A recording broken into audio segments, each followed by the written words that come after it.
Pilibilan pong main kuwar. Malagati malakata malaklapala pikupuka koroche.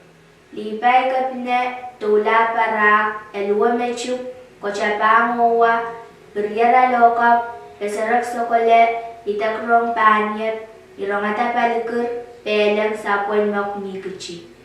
Sapwen mokoch pok posochuk poso lap samui uchung lapot wane sewateruk lot kaciati wapar kaciata kak seubena pumpung nandentien.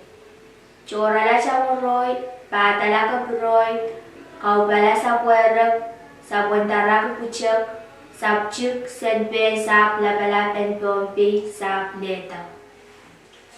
Main kuwar kani ketian sepuro roto sampang korapung apung nyo. Inieta kecakang. Kasumet isumet et. Et kawe ara kawe esin putoy nong.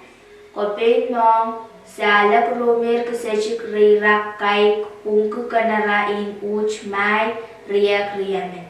So cukucuk so omokoko kumucing warapwan tola ilaki malusi dabalap main kuwa.